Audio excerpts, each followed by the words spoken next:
বিশাল এক সমুদ্র, ওই সমুদ্রের মধ্যে লঞ্চ স্টিমার অনেক বড় প্লাবন যখন চলে আসলো, এক আল্লাহর বান্দি মহিলা গর্ভবতী প্রেগনেন্ট অবস্থা, ওই মহিলার একটু পরেই মনে হয় প্রসব বেদনার যন্ত্রণা সহ্য করতে না পারিয়া একটু পরেই যখন সন্তানটা দুনিয়ার মধ্যে চলে আসবে, ওই সময়ে একটা কাস্তের উপরে মহিলাটা সুন্দরভাবে ওখানে বসা, সবাই ডুবে গেল। সবাই ডুবে যখন মরিয়া গেল, ওই হালতে মহিলার কি উপায় হবে? ওই মহিলা ওই সময়ে যখন তার বাচ্চাটা দুনিয়ার মধ্যে প্রসব করলো, দুনিয়াতে আসার পরেই তখনই আল্লাহর অর্ডার আজরাইলের উপরে হয়ে গেল। আজরাইল বলেন, মালিক আপনি অর্ডার করেছেন ওই মহিলার জানটাকে ওই হালাতে পূর্ণাঙ্গ নিয়ে আসার জন্য, কবজ করার জন্য। তখন আমি ওই মহিলার জানটাকে কবজ করার জন্য চলে গেলাম। ওই সময়ে আমার মনের মধ্যে বড় কষ্ট, এই মহিলার যে সন্তান, এই সন্তানের উপায়টা কি হয়ে যাবে? এই সন্তান কোথায় যাবে? এই সময়ে যে তার মাটা মারা যাবে, মা চলে গেল, তাহলে তো এখন আর কেউ নাই, এই সন্তানকে সাপোর্ট দেওয়ার মতো কেউ নাই, এই সন্তানটাকে প্রটোকল দেওয়ার মতো কেউ নাই।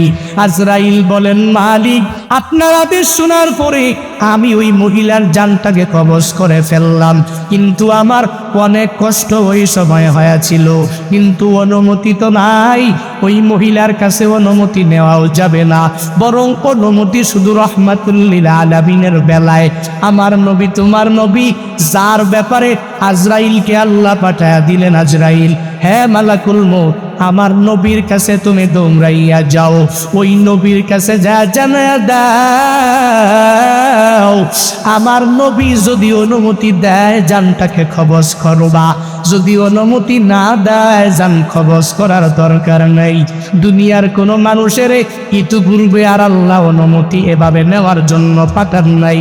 পৃথিবীর মধ্যেও যত বড় টাকাওয়ালা যেই বান্দাই হয়ে যাবে, যত বড় বড় লোক যেই বান্দাই হয়ে যাবে, যত বড় নেতাই বান্দা হয়ে যাবে, এই বান্দার কাছে আজরাইল আইসা জিগাইবেনি, হে বান্দা অনুমতি দাও, জিগাইবনি, জিজ্ঞেস করা লাগবে। মদিনাওয়ালা নবীর কাছে আজরাইল আসলো, আল্লাহর পক্ষ থেকে আদেশ মানাই লাগবে।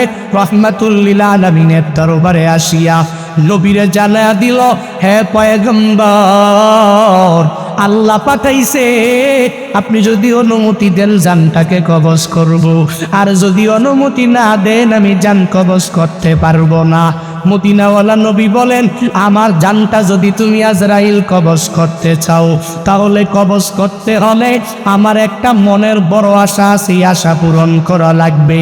আমার রবের কাছে একটা কথা বলা আমার বাকি আছে, ওটা আমার বলাই লাগবে। নবী আমার বলে, হে আজরাইল আইনা আখি জিবরাইল, আমার ভাই জিবরাইল কই? ওই জিবরাইলকে তুমি আমার কাছে খবর দাও। তখনই বলে উঠলো আজরাইল বলে, নবী আমার জিবরাইল ফিস সামাইল উলা, সে প্রথম আসমানের মধ্যে, আমি এখন আছি আপনার সামনে। নবীকে বললেন, যখন এই কথা বললেন নবী বললেন, আজরাইল যাও যাও তোমরা যাও, জিবরাইলকে আমার দরবারে এনে তুমি হাজির করে দাও। জিবরাইলকে খবর দিয়ে আনা হলো, রহমাতুল্লিল আলামিনের দরবারে জিবরাইল বসা। নবী আমার চোখের পানি ফালায়া ফালায়া যখন নবী কান্না করে, এটা দেখে দেখে জিবরাইলও চোখের পানি ফালাইয়া যখন কান্না করে, মদিনাওয়ালা নবী জানায়া দেয়, হ্যাঁ জিবরাইল তুমি কেন কান্না করো? বুঝলাম না। জিবরাইল দেখে বলে, নবী আপনি কেন কান্না করেন এটাও বুঝলাম না, কারণ মাওলার দরবারে আল্লাহ তো আপনার অনেক প্রিয়, ওই প্রিয় মানুষের সাথে আপনার সাক্ষাৎ হয়ে যাবে, তাহলে তো কান্নার কোনো প্রশ্নই হয় না, কান্না করতে পারেন না, বরং আল্লাহর দিদারে আল্লাহর মুলাকাতে আপনি চলে যাবেন। আপনার কান্না দেখে আমি অনেক বড় বিস্মিত হয়ে গেলাম। নবী আমার বলে, জিবরাইল আমার কান্নার দিকে তাকানোর তোমার প্রয়োজন নাই, আগে তুমি আমায় বলো তুমি কেন চোখের পানি ফালাইয়া কান্না করো। জিবরাইলকে এই কথা বলার পর জিবরাইল ডেকে বলে, নবী আমার, আল্লাহ আমাকে প্রেরণ করেছেন কেন জানেননি? এই দুনিয়াতে যত নবী আর রাসূল, এই সব নবী রাসূলদের কাছে আমি জিবরাইল আসলাম, তবে এমন কোন নবী নাই যেই নবীর কাছে আমি আসি নাই। কোন নবীর কাছে 10 বার, কোন নবীর কাছে 20 বার, কোন নবীর কাছে 100 বার, কোন নবীর কাছে 200 বার, কোন নবীর কাছে আমি 300 বার চলে আসলাম। কিন্তু হে নবী আমার, আল্লাহ আপনার কাছে আমাকে 10 বার 20 বার পাঠান নাই। আল্লাহ আপনার কাছে 100 বার 200 1000 বার পাঠান নাই। আল্লাহ আপনার কাছে 5000 10,000 বছর পাঠান নাই, বরং আল্লাহ আপনার কাছে ওহী নিয়া আমি জিবরাইলকে পাঠাইছে 24,000 বার। আমি আপনার কাছে এসেছি 24,000 বার। হে নবী, এখন যখন আল্লাহ আপনাকে উঠাইয়া নিয়ে যাবে, যখন আপনার মরণ বরণ হবে, আমি জিবরাইল তো আর আপনার কাছে আসতে পারবো না, ওহি নিয়ে আসতেও পারবো না। এজন্য ওই মায়ার মধ্যে পড়িয়া পড়িয়া চোখের পানি ফালাইয়া আমি কান্দি নবী আমার। নবীকে এই কথা বললেন। এবার জিবরাইল বলে, হে পয়গম্বর, আপনি কেন চোখের পানি ফালাইয়া কাঁদেন? বুঝলাম না, নবী জানাইয়া দেন। নবী আমার বলে, হে জিবরাইল, আমার রবের কাছে যাও, ওই রবের কাছে গিয়া জানাইয়া দাও, আমাকে যখন নিয়ে যাবে আমার গুনাহগার উম্মতেরা ওই উম্মতের দায়িত্বটাকে নিয়ে নিবে। আমি নবী চলে যাব, এই উম্মত আমি নবীর না দেখিও আমি নবীর জন্য কত বড় পাগল পারা হয়ে যাবে। বাংলাদেশের জমিনের মধ্যে মদিনা কত দূর, ওই মদিনার জন্য উম্মতেরা এত বড় পাগল পারা কেন? কারণ নবীকে দেখে নাই, সাহাবায়ে কেরামও পায় নাই, তাবিঈনদের কেউ পায় নাই, তাবিঈনদের কেউ পায় নাই। এজন্য তারা চোখের পানি ফালাইয়া কান্না করে। ওই নবীর জন্য আমার উম্মতেরা এত বড় পাগল পারা হয়ে যাবে। আমি নবী চলে যাব, তবে আল্লাহর কাছে যাও, ওই আল্লাহর কাছে গিয়া জানা দাও আমি নবী এতদিন পর্যন্ত আমার উম্মতের উপরে দায়িত্ববান হইয়া দায়িত্ব নিয়েছিলাম। আমার মৃত্যুবরণের পরে আল্লাহ কি আমার উম্মতের ব্যাপারে দায়িত্ব নিবে কিনা? যতক্ষণ পর্যন্ত এই প্রশ্নের উত্তর আমি না পাবো, ততক্ষণ পর্যন্ত আজরাইলকে অনুমতি দেওয়া হবে না। জিবরাইল আল্লাহর কাছে চলে গেলেন। আল্লাহর কাছে এই কথা যখন উপস্থাপন করলেন, আল্লাহ তখন বলে, হ্যাঁ জিবরাইল, যাও যাও, আমার নবীর কাছে তুমি চলে যাও, ওই নবীর গিয়ে জানিয়ে দাও যেই নবী উম্মতের জন্য এত পাগল পারা, যেই নবী ওই উম্মতের জন্য এতদিন পর্যন্ত সেই নবী এদের উপরে দায়িত্ব নিয়ে রাখলেন, যেই নবী উম্মতের উপরে এতদিন পর্যন্ত দায়িত্ব, ওই নবীর কাছে গিয়া জানিয়ে দাও নবীর মৃত্যুবরণের পরে আমি স্বয়ং আল্লাহ নবীর উম্মতের দায়িত্ব নিজেই নিয়ে নিলাম। জিবরাইল আইসা নবীকে বললেন, নবী বললেন, আজরাইল, এখন আর কোনো অসুবিধা নাই, একটা কথা জিজ্ঞেস করার জন্যই তোমাকে এতক্ষণ ঘুরাইলাম। তখনই পূর্ণাঙ্গভাবে আজরাইলকে আদেশ দিয়া দিলেন, হে আজরাইল, অনুমতি দেওয়া হলো, তুমি আমার রূহটাকে কবজ করে নিয়ে যাও। হে বান্দারা, মদিনাওয়ালা নবীর রূহটাকে যখন কবজ করার জন্য আজরাইল আমার নবীর বুকের মধ্যে যখন হাতটা রাখলেন, মদিনাওয়ালা নবী বলেন, হে আজরাইল, তুমি আমার বুকের মধ্যে যে হাতটা রাখলা, আমার মনে হয় পুরা আসমান জমিন সব আমার বুকের মধ্যে তুমি উঠায়া দিলা। যখন এই কথা বলে আজরাইলকে নবী আমার জানায়া দেয়, রে আজরাইল, যত কষ্ট তুমি আমারে দাও, আমার গুনাহগার উম্মতের এই কষ্ট তুমি দিও না, কারণ এই আমার উম্মতেরা এই চাপ সহ্য করতে পারবে না।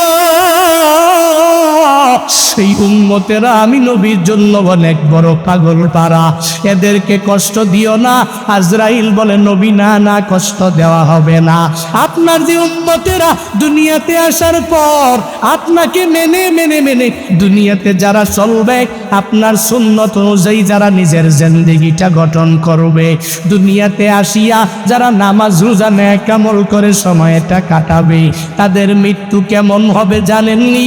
বলে একটা ছোট্ট বাচ্চা মায়ের কুলের মধ্যে দুধ খাইতে যাইয়া তখন যেরকম কোনো কষ্ট হয় না, যেই বান্দা দুনিয়াতে মুমিনে কামেল হয়ে যাবে, তার মৃত্যুটাও ঠিক একই পরিমাণ ওই বাচ্চার দুধ পান করার মতোই হবে।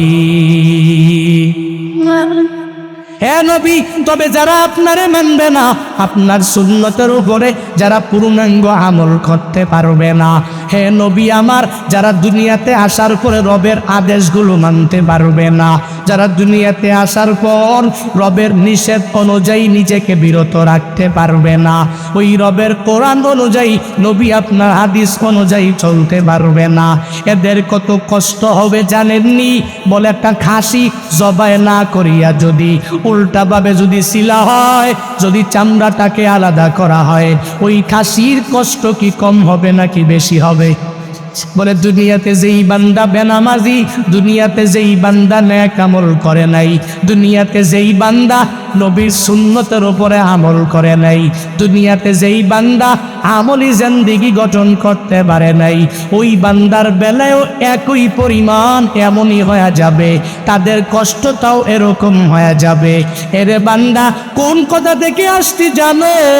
আল্লাহ দুনিয়াতে পাঠাইলেন, এই দুনিয়া থেকে তোমার আমার চলে যাওয়া লাগবে, আবার ওখান থেকে আল্লাহ হাসরের ময়দানে উঠাবে।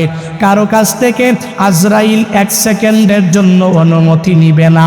এরে বান্দা, যখনই নির্ধারিত টাইম বান্দা চলে আসবে, আল্লাহ যে আজরাইল রে জিগাইলেন, হে আজরাইল জানা দাও, বনি আদমের যখন জান কবজ তুমি করতে গেলা, কষ্ট হয়েছে কয়বার? বলে 2 জনের কষ্ট হয়েছে।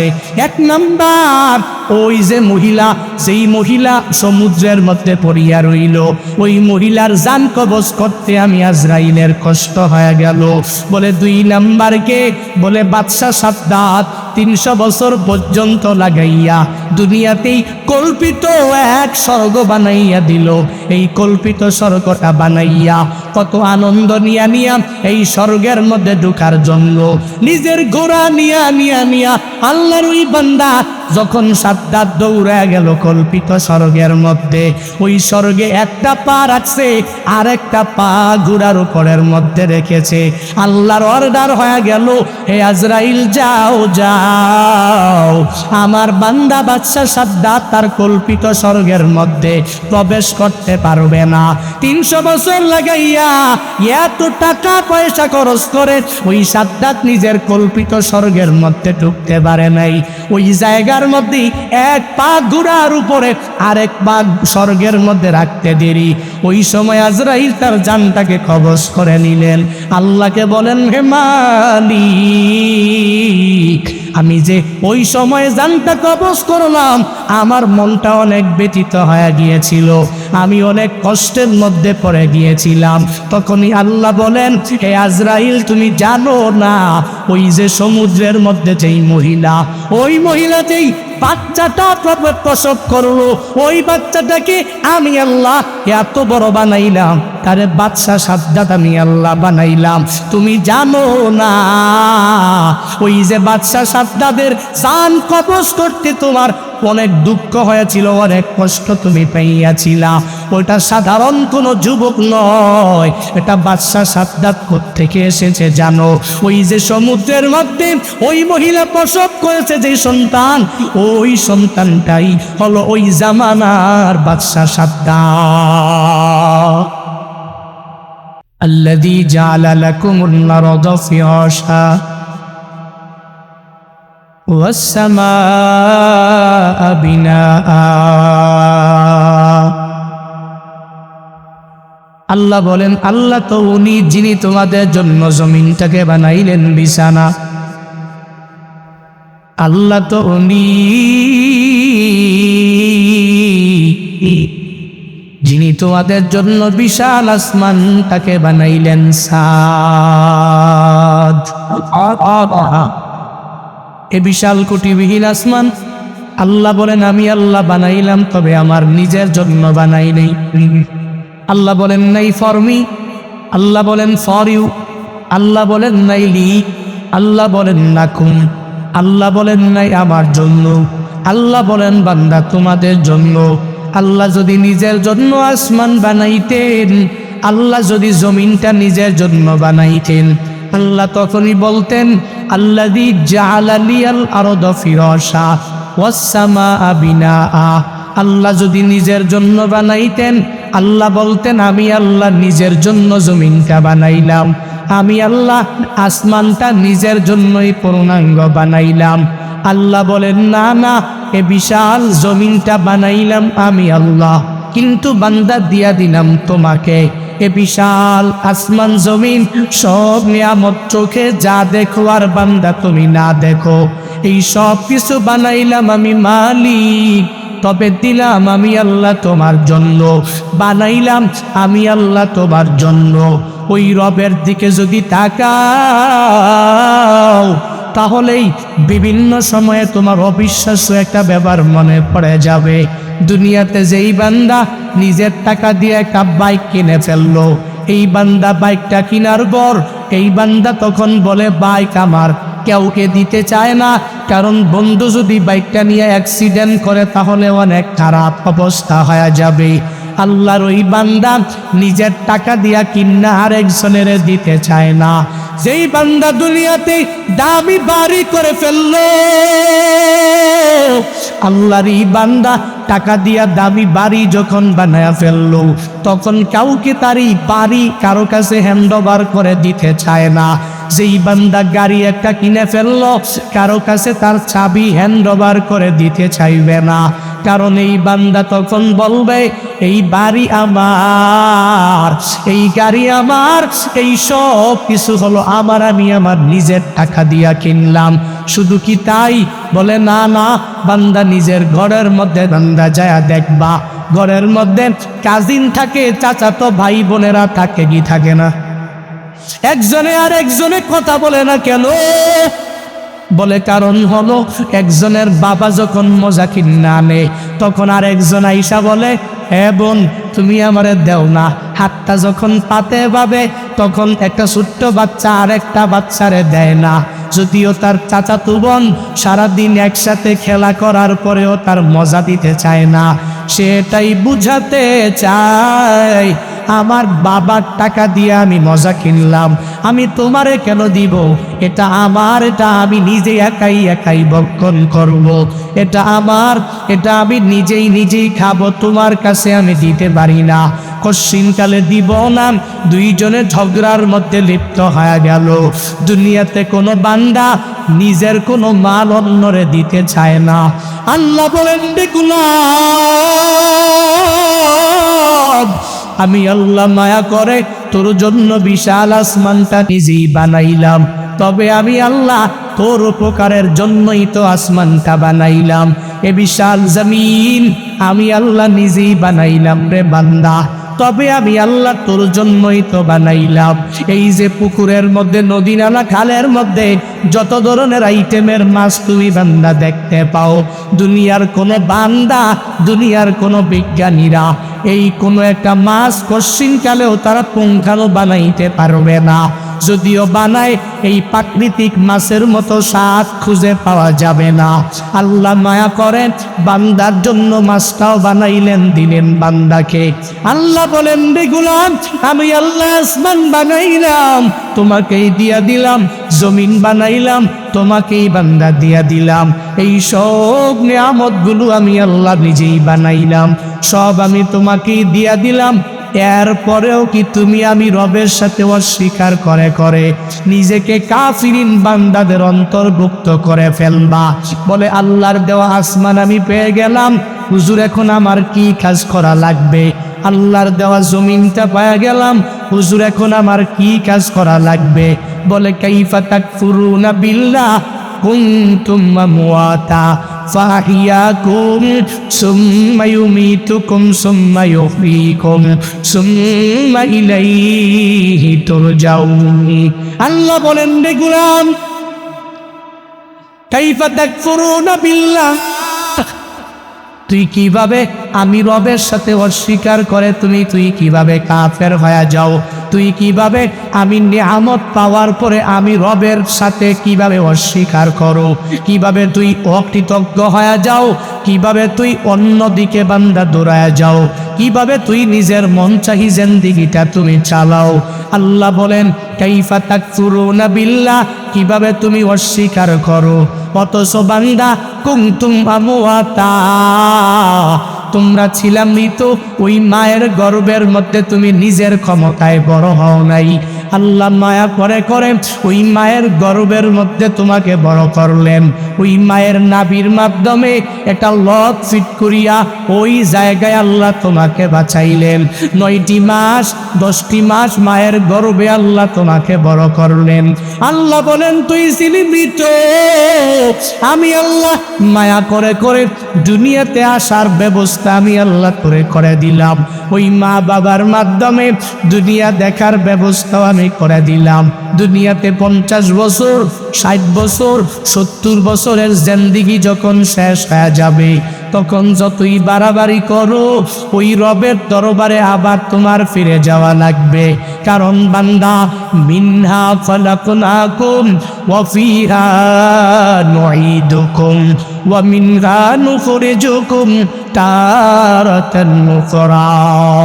আল্লাহ বলেন, রে গোলাম, এই মাটি থেকে আমি আল্লাহ তোরে বানাইলাম। দুনিয়াতে তুই আসলি, নিজের মতো করে তুই বান্দা ঘোরাফেরা করলি।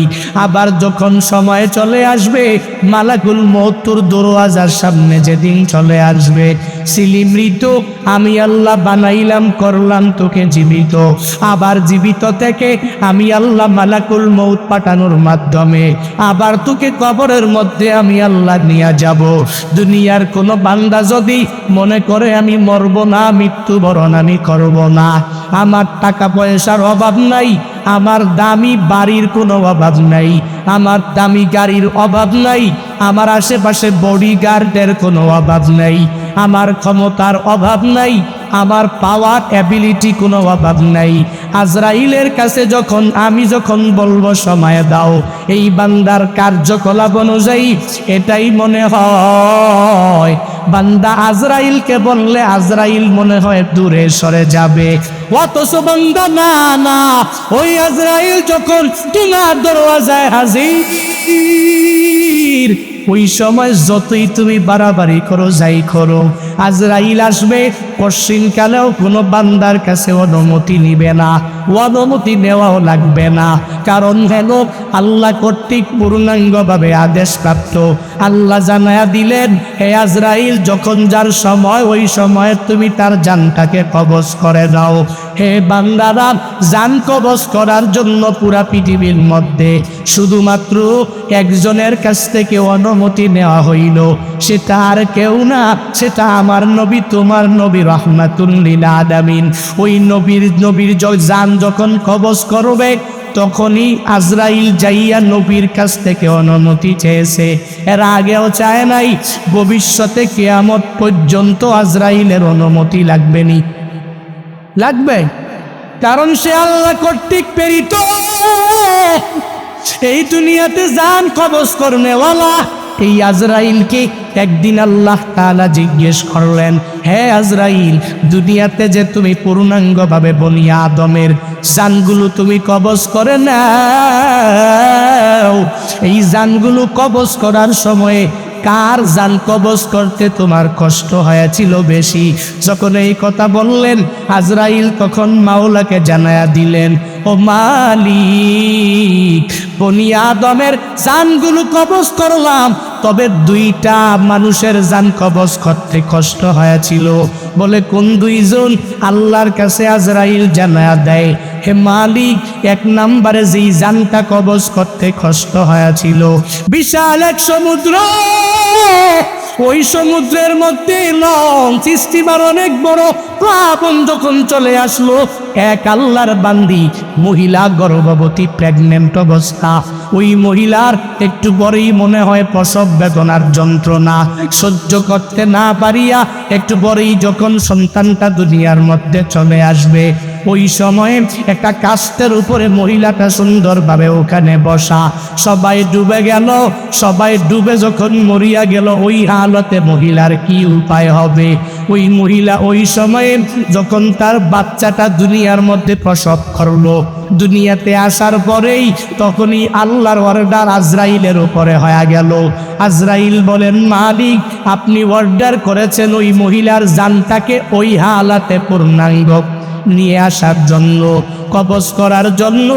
তখন আমি ওই মহিলার জানটাকে কবজ করার জন্য চলে গেলাম। ওই সময়ে আমার মনের মধ্যে বড় কষ্ট, এই মহিলার যে সন্তান, এই সন্তানের উপায়টা কি হয়ে যাবে? এই সন্তান কোথায় যাবে? এই সময়ে যে তার মাটা মারা যাবে, মা চলে গেল, তাহলে তো এখন আর কেউ নাই, এই সন্তানকে সাপোর্ট দেওয়ার মতো কেউ নাই, এই সন্তানটাকে প্রটোকল দেওয়ার মতো কেউ নাই। আজরাইল বলেন, মালিক, আপনার আদেশ শোনার পরে আমি ওই মহিলার জানটাকে কবজ করে ফেললাম, কিন্তু আমার অনেক কষ্ট ওই সময় হয়েছিল, কিন্তু অনুমতি তো নাই, ওই মহিলার কাছে অনুমতি নেওয়াও যাবে না, বরং অনুমতি শুধু রহমাতুল্লিল আলামিনের বেলায়। আমার নবী, তোমার নবী, যার ব্যাপারে আজরাইলকে আল্লাহ পাঠায়া দিলেন, আজরাইল, হ্যাঁ মালাকুল মউত, আমার নবীর কাছে তুমি দৌড়াইয়া যাও, ওই নবীর কাছে যা জানায়া দাও, আমার নবী যদি অনুমতি দেয় জানটাকে কবজ করবা, যদি অনুমতি না দেয় জান কবজ করার দরকার নেই। দুনিয়ার কোনো মানুষের ইতিপূর্বে আর আল্লাহ অনুমতি এভাবে নেওয়ার জন্য পাঠান নাই। পৃথিবীর মধ্যেও যত বড় টাকাওয়ালা যেই বান্দাই হয়ে যাবে, যত বড় বড় লোক যেই বান্দাই হয়ে যাবে, যত বড় নেতাই বান্দা হয়ে যাবে, এই বান্দার কাছে আজরাইল আইসা জিগাইবেনি, হে বান্দা অনুমতি দাও, জিগাইবনি, জিজ্ঞেস করা লাগবে। মদিনাওয়ালা নবীর কাছে আজরাইল আসলো, আল্লাহর পক্ষ থেকে আদেশ মানাই লাগবে।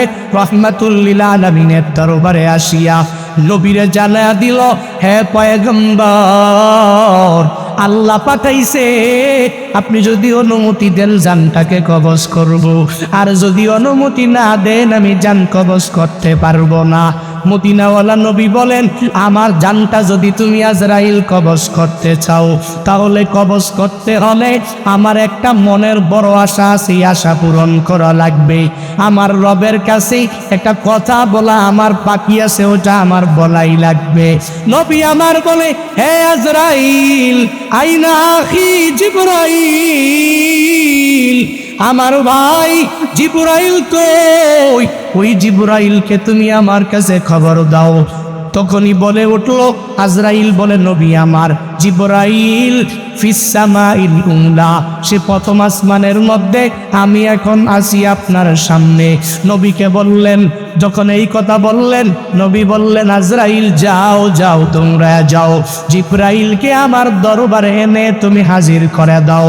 জিবরাইলকে খবর দিয়ে আনা হলো, রহমাতুল্লিল আলামিনের দরবারে জিবরাইল বসা। নবী আমার চোখের পানি ফালায়া ফালায়া যখন নবী কান্না করে, এটা দেখে দেখে জিবরাইল চোখের পানি ফালাইয়া যখন কান্না করে, মদিনাওয়ালা নবী জানায়া দেয়, হ্যাঁ জিবরাইল, তুমি কেন কান্না করো? বুঝলাম না। জিবরাইল দেখে বলে, নবী, আপনি কেন কান্না করেন এটাও বুঝলাম না, কারণ মাওলার দরবারে আল্লাহ তো আপনার অনেক প্রিয়, ওই প্রিয় মানুষের সাথে আপনার সাক্ষাৎ হয়ে যাবে, তাহলে তো কান্নার কোনো প্রশ্নই হয় না, কান্না করতে পারেন না, বরং আল্লাহর দিদারে, আল্লাহর মুলাকাতে আপনি চলে যাবেন। আপনার কান্না দেখে আমি অনেক বড় বিস্মিত হয়ে গেলাম। নবী আমার বলে, জিবরাইল, আমার কান্নার দিকে তাকানোর তোমার প্রয়োজন নাই, আগে তুমি আমায় বলো তুমি কেন চোখের পানি ফালাইয়া কান্না করো। জিবরাইলকে এই কথা বলার পর জিবরাইল ডেকে বলে, নবী আমার, আল্লাহ আমাকে প্রেরণ করেছেন কেন জানেননি? এই দুনিয়াতে যত নবী আর রাসূল, এই সব নবী রাসূলদের কাছে আমি জিবরাইল আসলাম, তবে এমন কোন নবী নাই যেই নবীর কাছে আমি আসি নাই। কোন নবীর কাছে 10 বার, কোন নবীর কাছে 20 বার, কোন নবীর কাছে 100 বার, কোন নবীর কাছে 200 বার, কোন নবীর কাছে আমি 300 বার চলে আসলাম। কিন্তু হে নবী আমার, আল্লাহ আপনার কাছে আমাকে 10 বার 20 বার পাঠান নাই, আল্লাহ আপনার কাছে 100 বার 200 1000 বার পাঠান নাই, আল্লাহ আপনার কাছে 5000 10,000 বছর পাঠান নাই, বরং আল্লাহ আপনার কাছে ওহী নিয়া আমি জিবরাইলকে পাঠাইছে 24,000 বার। আমি আপনার কাছে এসেছি 24,000 বার। হে নবী, এখন যখন আল্লাহ আপনাকে উঠাইয়া নিয়ে যাবে, যখন আপনার মরণ বরণ হবে, আমি জিবরাইল তো আর আপনার কাছে আসতে পারবো না, ওহি নিয়ে আসতেও পারবো না। এজন্য ওই মায়ার মধ্যে পড়িয়া চোখের পানি ফালাইয়া আমি কান্দি। নবী আমার, নবীকে এই কথা বললেন। এবার জিবরাইল বলে, হে পয়গম্বর, আপনি কেন চোখের পানি ফালাইয়া কাঁদেন? বুঝলাম না, নবী জানাইয়া দেন। নবী আমার বলে, হে জিবরাইল, আমার রবের কাছে যাও, ওই রবের কাছে গিয়া জানাইয়া দাও, আমাকে যখন নিয়ে যাবে আমার গুনাহগার উম্মতেরা ওই উম্মতের দায়িত্বটাকে নিয়ে নিবে। আমি নবী চলে যাব, এই উম্মত আমি নবীর না দেখিও আমি নবীর জন্য কত বড় পাগল পারা হয়ে যাবে। বাংলাদেশের জমিনের মধ্যে মদিনা কত দূর, ওই মদিনার জন্য উম্মতেরা এত বড় পাগল পারা কেন? কারণ নবীকে দেখে নাই, সাহাবায়ে কেরামও পায় নাই, তাবিঈনদের কেউ পায় নাই, তাবিঈনদের কেউ পায় নাই। এজন্য তারা চোখের পানি ফালাইয়া কান্না করে। ওই নবীর জন্য আমার উম্মতেরা এত বড় পাগল পারা হয়ে যাবে। আমি নবী চলে যাব, তবে আল্লাহর কাছে যাও, ওই আল্লাহর কাছে গিয়া জানা দাও আমি নবী এতদিন পর্যন্ত আমার উম্মতের উপরে দায়িত্ববান হইয়া দায়িত্ব নিয়েছিলাম। আমার মৃত্যুবরণের পরে আল্লাহ কি আমার উম্মতের ব্যাপারে দায়িত্ব নিবে কিনা? যতক্ষণ পর্যন্ত এই প্রশ্নের উত্তর আমি না পাবো, ততক্ষণ পর্যন্ত আজরাইলকে অনুমতি দেওয়া হবে না। জিবরাইল আল্লাহর কাছে চলে গেলেন। আল্লাহর কাছে এই কথা যখন উপস্থাপন করলেন, আল্লাহ তখন বলে, হ্যাঁ জিবরাইল, যাও যাও, আমার নবীর কাছে তুমি চলে যাও। ওই নবীর গিয়ে জানা দাও, যেই নবী উম্মতের জন্য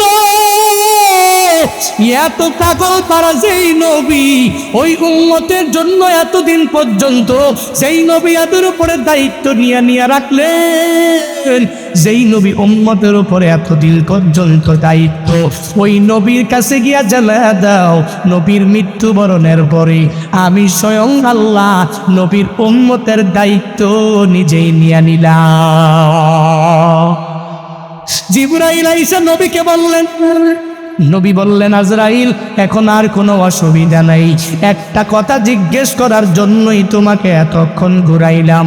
তখনই পূর্ণাঙ্গভাবে আজরাইলকে আদেশ দিয়ে দিলেন, হে আজরাইল, অনুমতি দেওয়া হলো, তুমি আমার রূহটাকে কবজ করে নিয়ে যাও।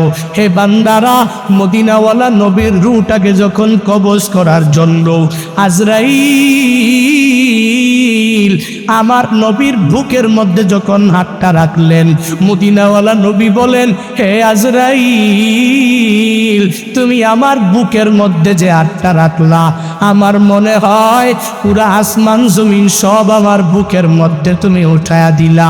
যখন এই কথা বলে আজরাইলকে নবী আমার জানায়া দেয়, রে আজরাইল, যত কষ্ট তুমি আমারে দাও, আমার গুনাহগার উম্মতের এই কষ্ট তুমি দিও না, কারণ এই আমার উম্মতেরা এই চাপ সহ্য করতে পারবে না। সেই উম্মতেরা আমি নবীর জন্য অনেক বড় পাগল পারা, এদেরকে কষ্ট দিও না। আজরাইল বলে নবী না না, কষ্ট দেওয়া হবে না। আপনার যে উম্মতেরা দুনিয়াতে আসার পর আপনাকে মেনে মেনে মেনে দুনিয়াতে যারা চলবে, আপনার সুন্নত অনুযায়ী যারা নিজের জিন্দেগিটা গঠন করবে, দুনিয়াতে আসিয়া যারা নামাজ রোজা নেক আমল করে সময়টা কাটাবে, তাদের মৃত্যু কেমন হবে জানেননি? বলে একটা ছোট্ট বাচ্চা মায়ের কুলের মধ্যে দুধ খাইতে যাইয়া তখন যেরকম কোনো কষ্ট হয় না, যেই বান্দা দুনিয়াতে মুমিনে কামেল হয়ে যাবে তার মৃত্যুটাও ঠিক একই পরিমাণ ওই বাচ্চার দুধ পান করার মতোই হবে। হে নবী, তবে যারা আপনারে মানবে না, আপনার সুন্নতের উপরে যারা পূর্ণাঙ্গ আমল করতে পারবে না, হে নবী আমার, যারা দুনিয়াতে আসার পরে রবের আদেশগুলো মানতে পারবে না, যারা দুনিয়াতে আসার পর রবের নিষেধ অনুযায়ী নিজেকে বিরত রাখতে পারবে না, ওই রবের কোরআন অনুযায়ী নবী আপনার হাদিস অনুযায়ী চলতে পারবে না, এদের কত কষ্ট হবে জানেননি? বলে একটা খাসি জবাই না করিয়া যদি উল্টাভাবে যদি সিলা হয়, যদি চামড়াটাকে আলাদা করা হয়, ওই খাসির কষ্ট কি কম হবে নাকি বেশি হবে? বলে দুনিয়াতে যেই বান্দা বেনামাজি, দুনিয়াতে যেই বান্দা নেক আমল করে নাই, দুনিয়াতে যেই বান্দা নবীর সুন্নতের উপরে আমল করে নাই, দুনিয়াতে যেই বান্দা আমলি জিন্দেগি গঠন করতে পারে নাই, ওই বান্দার বেলায়ও একই পরিমাণ এমনই হয়ে যাবে, তাদের কষ্টটাও এরকম হয়ে যাবে। এরে বান্দা, কোন কথা থেকে আসতে জানো? আল্লাহ দুনিয়াতে পাঠাইলেন, এই দুনিয়া থেকে তোমার আমার চলে যাওয়া লাগবে, আবার ওখান থেকে আল্লাহ হাসরের ময়দানে উঠাবে। কারো কাছ থেকে আজরাইল এক সেকেন্ডের জন্য অনুমতি নিবে না। এর বান্দা যখনই নির্ধারিত টাইম বান্দা চলে আসবে, আল্লাহ যে আজরাইল রে জিগাইলেন, হে আজরাইল জানা দাও, বনি আদমের যখন জান কবজ তুমি করতে গেলা কষ্ট হয়েছে কয়বার? বলে 2 জনের কষ্ট হয়েছে। 1 নাম্বার, ওই যে মহিলা, যেই মহিলা সমুদ্রের মধ্যে পড়িয়া রইল, ওই মহিলার জান কবজ করতে আমি আজরাইলের কষ্ট হয়ে গেল। বলে 2 নাম্বারকে, বলে বাদশা সাদ্দাত 300 বছর পর্যন্ত লাগাইয়া দুনিয়াতেই কল্পিত এক স্বর্গ বানাইয়া দিল। এই কল্পিত স্বর্গটা বানাইয়া কত আনন্দ নিয়া নিয়া এই স্বর্গের মধ্যে ঢোকার জন্য নিজের ঘোড়া নিয়া নিয়া নিয়া আল্লাহর ওই বান্দা যখন সাদ্দাত দৌড়ে গেল কল্পিত স্বর্গের মধ্যে, ওই স্বর্গে একটা পা রাখছে আর একটা পা ঘোড়ার উপরের মধ্যে রেখেছে। আল্লাহর অর্ডার হয়ে গেল, হে আজরাইল যাও যাও, আমার বান্দা বাদশা সাদ্দাত তার কল্পিত স্বর্গের মধ্যে প্রবেশ করতে পারবে না। 300 বছর লাগাইয়া এত টাকা পয়সা খরচ করে ওই সাদ্দাত নিজের কল্পিত স্বর্গের মধ্যে ঢুকতে পারে নাই। ওই জায়গার মধ্যে এক পা ঘোড়ার উপরে আরেক পা স্বর্গের মধ্যে রাখতে দেরি। ওই সময় আজরাইল তার জানটাকে কবজ করে নিলেন। আল্লাহকে বলেন, হে মালিক, আমি যে ওই সময় জানটা কবজ করলাম, আমার মনটা অনেক ব্যথিত হয়ে গিয়েছিল, আমি অনেক কষ্টের মধ্যে পড়ে গিয়েছিলাম। তখনই আল্লাহ বলেন, হে আজরাইল, তুমি জানো না ওই যে সমুদ্রের মধ্যে যেই মহিলা, ওই মহিলা যেই বাচ্চাটা প্রসব করলো, ওই বাচ্চাটাকে আমি আল্লাহ এত বড় বানাইলাম, তারে বাদশা সাদ্দাত আমি আল্লাহ বানাইলাম। তুমি জানো না ওই যে বাদশা সাদ্দাতের জান কবজ করতে তোমার অনেক দুঃখ হয়েছিল, অনেক কষ্ট তুমি পাইয়াছিলা। ওটা সাধারণ কোনো যুবক নয়, এটা বাদশা সাদ্দাত কোত্থেকে এসেছে জানো? ওই যে সমুদ্রের মধ্যে ওই মহিলা প্রসব করেছে যে সন্তান, ওই সন্তানটাই হলো ওই জামানার বাদশা সাদ্দাত। কি বুঝাইতে চাইলাম? আজরাইল অনুমতি নেবে নাকি? এসব বলবে নি, তোমারে 1 ঘন্টার সময় দিলাম, বলবে নাকি? হ্যাঁ বলবে নি? দাঁড়াও, 1 দিন সময় দিলাম, 1 দিনে সব কিছু করবো। 2 দিন দিলাম করো, 3 দিন দিলাম করো, সময় যাও দিবে, পাওয়া যাবে? বলেন, পাওয়া চলে যাওয়া লাগবে। এজন্য চলে যাওয়ার আগেই আমল দরকার আছে না নাই? কুনতুম আমওয়াতা, তোমরা ছিলে মৃত, ফাহইয়াকুম, আমি আল্লাহ তোমাদেরকে জীবিত করব, সুম্মা ইউমীতুকুম, অতঃপর তোমরা আবার মৃত্যুবরণ করবে, সুম্মা ইউহয়ীকুম, আবার হাসরের ময়দানে ওই রবের দরবারে হিসাবের কাঠগড়ায় দাঁড়াতে হবে কি হবে না? হ্যাঁ, সুম্মা ইলাইহি তুরজাউন, ওই রবের কাছে তোমাদের ফিরে আসা লাগবেই লাগবেই লাগবে। যতই যা করো ওই রবের দরবারে তোমার ফিরে আসাই লাগবে। যা করো, কারণ হলো দুনিয়াতে দেখবেন ঘুড়িওয়ালা ঘুড়ি উঠায় দিল, আসমানে ঘুড়ি উঠতেছে, এবার তার শখ ঘুড়ি উড়া, তার হবি সে ঘুড়ি উড়াচ্ছে, সারাদিন উড়ানোর পরে বিকেলবেলা তার শখটা পূরণ হয়ে গেল, এখন আর ঘুড়ি উপরে দরকার নাই। আস্তে আস্তে নিজে একটা লাঠি নিয়ে আস্তে আস্তে আস্তে আস্তে ঘুরে ঘুরে ঘুরে ঘুরে ওই ঘুড়িটাকে নিচে নামায়, দেখবেন 5 ফুট 6 ফুট 7 ফুট উপরে আসার পরেই তখন ঘুড়িটা একদিক থেকে আরেক দিকে যায়, একদিক থেকে আরেক দিকে যায়, বুঝাইতে চায় আমি আসমানে স্বাধীন, তোমার হাতে আমি স্বাধীন, আমি ওখানে মুক্ত, সো আমি ওখানে স্বাধীন। যতই চেষ্টা করে ঘাটটা এদিক সেদিক করে, ডানে যায় বামে যায়, কিন্তু মালিকের দরবারে মালিকের হাতে সে ধরা খায় কি খায় না? খাবে কি খাবে না? নিজের মতো করে চলতে পারবে? মুফাসসিরিন কেরাম বলেন সুম্মা ইলাইহি তুরজাউন, যতই তোমরা বাড়াবাড়ি করো, যতই যাই করো, দুনিয়াটা পরীক্ষার হও, দিয়া দিল নিজের মতো করো, সঠিক বেঠিক লেখো, নিজের ইচ্ছা মতো করো, টিক চিহ্ন দাও, ক্রস দাও, যা মন চায় তাই করো, যেটা মন চায় ওইটা ভাগ করো, নামাজ পড়লে পড়ো, না পড়লে নাই, নেক আমল করলে করো, না করলে নাই, উলামায়ে কেরামের মহাব্বত অন্তরের মধ্যে নিয়ে চললে চলো, না চললে নাই, নিজের ইচ্ছা মতো খেয়াল খুশি মতো নিজের জিন্দেগি, তোমার মন চাই জিন্দেগি তোমার যেমনি মন চায় তুমি সেমনি চালাও, কিন্তু সুম্মা ইলাইহি তুরজাউন, একদিন রবের দরবারে রবের বিচারের কাঠগড়ায় তোমার একদিন দাঁড়ানো লাগবে, আমি আল্লাহর কাছেই তোমার মারজা, ওখানেই তোমার ফিরে আসা লাগবে, ওটাই তোমার মসির প্রত্যাবর্তন স্থল, ওখানেই তোমার আশা লাগবে। দুনিয়াতে ঘুরি এত উড়লো, কিন্তু মালিকের দরবারে মালিক টান দিল চলে আসলো, যতই চেষ্টা করলো ছুটে যাওয়া যাবে না, যেতে পারে উনি। দুনিয়াতেও বান্দার যতই বলে আমি আল্লাহ তোমার কাছে ধরা দিব না, যতই বলে, কিন্তু রবের দরবারে ধরা দেওয়া লাগবে কি লাগবে? বলেন লাগবে কি লাগবে না? এই চিন্তা অন্তরের মধ্যে নিয়ে চলবেন যে রবের দরবারে একদিন বিচারের কাঠগড়ায় দাঁড় হবে, আমি আল্লাহকে কি বলবো, আমি আল্লাহকে কি বলবো, এই চিন্তা করবেন। পারবেন না ইনশাআল্লাহ? পারবেন না ইনশাআল্লাহ? এই চিন্তা যে করবে ওই বান্দাই তো ওয়াসারিউ ইলা মাগফিরাতিম মির রাব্বিকুম ওয়া জান্নাতিন আরদুহাস সামাওয়াতু ওয়াল আরদ, ওই বান্দাই তো রবের ক্ষমার দিকে অনতি বিলম্বে দৌড়ে যাবে। দেরি করা যাবে? দেরি করতে পারবে? রবের ক্ষমার দিকে দৌড়ে যাওয়া লাগবে।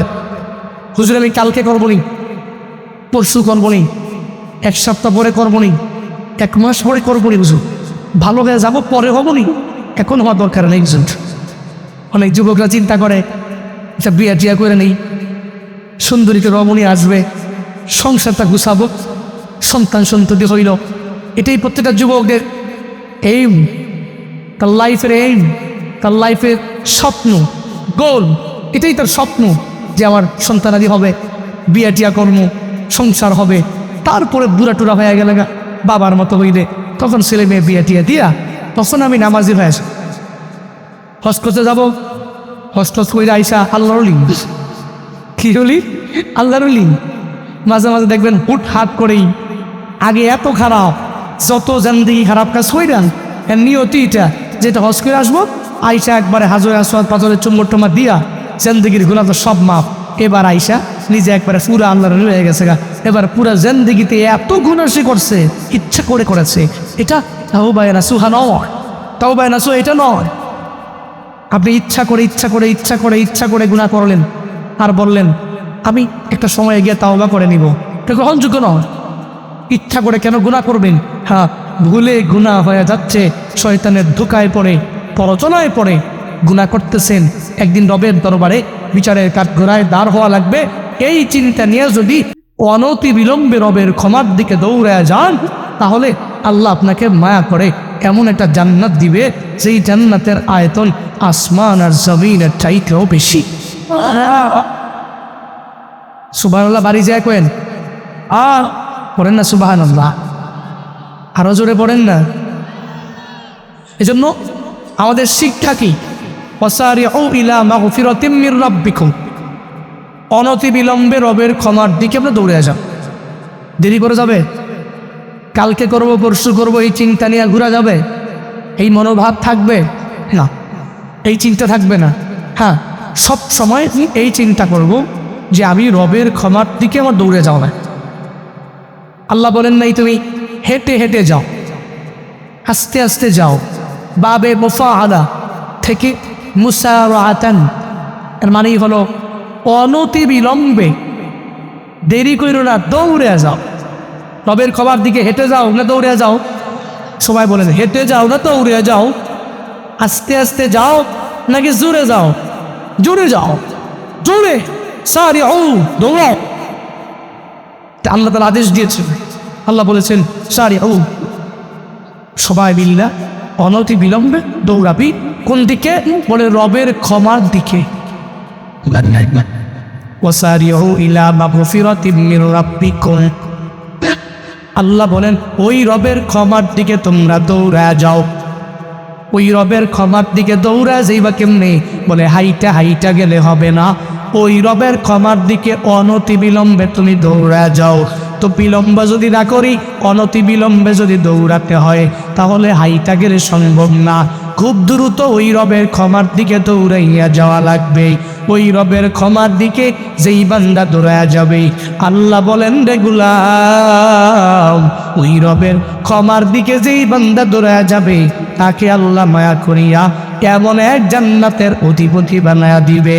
বলে আরদুহাস সামাওয়াতু ওয়াল আরদ, শুধু একটাই বয়ান নয়, বলে এমন একটা জান্নাত বান্দারে দিয়া দিবে, যেই জান্নাতের ব্যাপারে হাদিসে কুদসির মধ্যে আল্লাহ বয়ান করেন। কি বলেন? আল্লাহ বলেন আমি আল্লাহ সলিহিন বান্দা যারা, আ'দাতু লিইবাদিয়াস সলিহিন মা লা আইনুন রাআত ওয়ালা উযুনুন সামিআত ওয়ালা খাতার আলা কলবি বাশার। আল্লাহ হাদিসে কুদসির মধ্যে জানায়া দেয়, আমি আল্লাহ সলিহিন বান্দাদের জন্য এমন এক জান্নাত আমি আল্লাহ বানায়া রাখলাম। আল্লাহ আয়াতে জানায়া দিলেন আরদুহাস সামাওয়াতু ওয়াল আরদ, যার আয়তন হলো আসমান আর জমিন ব্যাপী। শুধু কি তাই?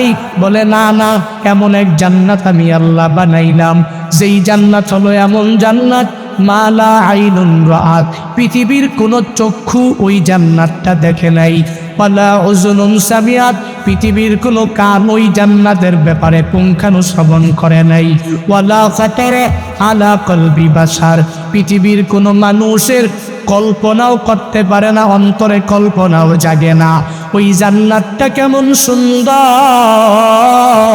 ওই জান্নাতের ব্যাপারে কোনো বান্দা কল্পনাও করতে পারে না, ওই জান্নাতের ব্যাপারে কোনো বান্দা চিন্তা চেতনাও করতে পারবে না। ওই জান্নাতের বয়ান কোরআন পড়ে পড়ে দেখো, ওইখানে জান্নাতের বয়ান অভাব নাই। হাদিস খুলে দেখো, ওখানেও জান্নাতের বয়ান অভাব নাই। ওই জান্নাত পাবে কারা? বলে যেই বান্দা রবের ক্ষমার দিকে দৌড়া যাবে। হ্যাঁ সিরাজগঞ্জের মানুষেরা, ওই রবের ক্ষমার দিকে কোন কোন বান্দা তৈয়ার আছো?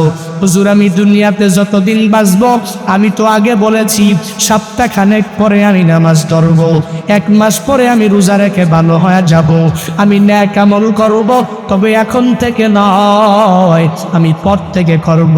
এই চিন্তা নিয়ে চলেছি, আজকে থেকে এই চিন্তা পূর্ণাঙ্গ বাদ দিয়া দিব। আজকে থেকে আমি নামাজ ধরবে, আজকে থেকে অনতি বিলম্বে রোজা নেক আমল করব। ওই রবের ক্ষমার দিকে কোন কোন বান্দা যাইতে আগাইয়া যেতে তৈয়ার আছো?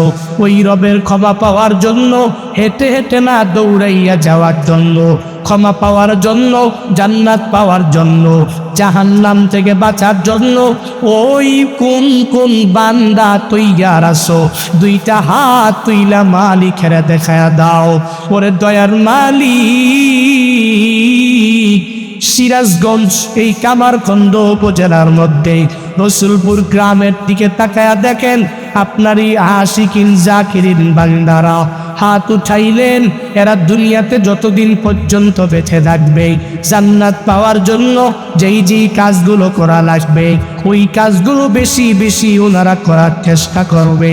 জান্নাত পাওয়ার জন্য, তোমার ক্ষমা পাওয়ার জন্য, তোমার জাহান্নাম থেকে নিজেকে বাঁচাইয়া রাখার জন্য যেই যেই কাজগুলো করা লাগবে ওই কাজগুলো বেশি বেশি বেশি বেশি করবে রে আল্লাহ। আয় আল্লাহ, এই হাতগুলো তুমি কবুল করে নাও।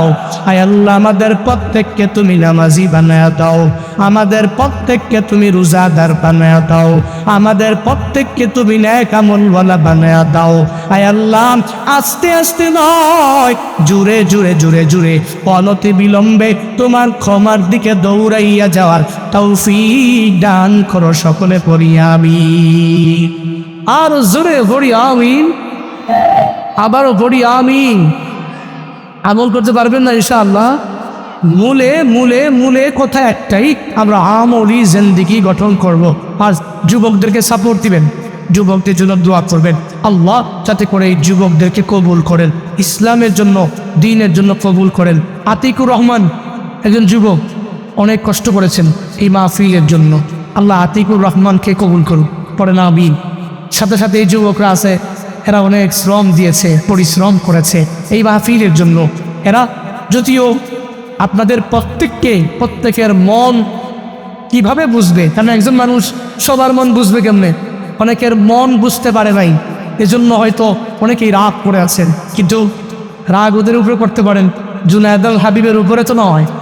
এই জন্য আমি আবদার করব, আশেপাশের মুরব্বীরা যারা আছেন আপনারা সবাই মিলে, এই যুবকেরা প্রতি বছর মাহফিল করবে নিয়োগ করেছে, অলরেডি 4 বছর হয়ে গেছে করবে, আপনাদেরকে নিয়েই করবে। তবে আপনারা সাপোর্ট দিবেন, পারবেন না ইনশাআল্লাহ? আপনারা সাপোর্ট দিবেন, এদেরকে স্নেহ করবেন, মায়া করবেন, অ্যাকসেপ্ট করে বুকে টাইনা নিবেন। তাহলে দেখবেন এই ছেলেগুলো আর খারাপ ওয়ে, হারাম ওয়েতে যাবে না, এরা হালাল ওয়েতে সর্বাবস্থায় কাজ করার চেষ্টা করবে। আল্লাহ যুবকদেরকে কবুল করুক, পড়ে না আমি। দোয়া চেয়েছেন 2 বছর আগে ওদের এক বন্ধু দুনিয়ার বাড়ি ছেড়ে অন্ধকার কবরে চলে গেছেন, তার জন্য দোয়া চেয়েছেন আল্লাহ তার কবরকে জান্নাতের বাগান বানার। সকলে পড়ি আমিন। আর এই যুবক ভাইয়ের বাসায় আসার পরেই খাওয়া দাওয়া যে করা যাবতীয় অনেক কিছু করেছেন। তার ছোট ভাই আছে, এই যে কি নাম যেন, আরি, মাশাআল্লাহ, সে হাফেজে কামেল হতে চায়, দোয়া চাইলেন আল্লাহ যাতে করে ইসলামের জন্য, কোরআনের জন্য বিশ্বজয়ী হাফেজদের মতো আপনাদের গ্রামের মালিক বানায় দেন। সকলে পড়ি আমিন। আরো জোরে পড়েন না আমিন। নিজের সন্তানগুলোকে একজন হলেও মাদ্রাসায় দিবেন, পারবেন না? নিয়োগ করেন। যারা বিয়ে করেন নাই আপনারাও নিয়োগ করেন, যে বিয়ে করবো সন্তান আসলে তা হাফেজ বানাবো, আলেম বানাবো। হ্যাঁ, আল্লাহ বরকত দিবে, আল্লাহ বরকত দিবে। সকলে পড়ি আমিন। আরো জোরে করেন। আতিকুর রহমান কই কই? আতিককে তো মনে মনে খুঁজি। খুব কষ্ট করেছেন উনি, খুব কষ্ট করেছেন, দৌড়াদৌড়ি। আল্লাহ এই ভাইটাকে, এই যুবকটাকে দ্বীনের জন্য কবুল করুন। সকলে পড়ি আমিন। আস্তাগফিরুল্লাহ রাব্বি মিন কুল্লি যামবি ওয়া আতুবু ইলাইহি। লা হাওলা ওয়ালা কুওয়াতা ইল্লা বিল্লাহিল আলিয়্যিল আযীম। আস্তাগফিরুল্লাহ রাব্বি মিন কুল্লি যামবি ওয়া আতুবু ইলাইহি। লা হাওলা ওয়ালা কুওয়াতা ইল্লা বিল্লাহিল আলিয়্যিল আযীম।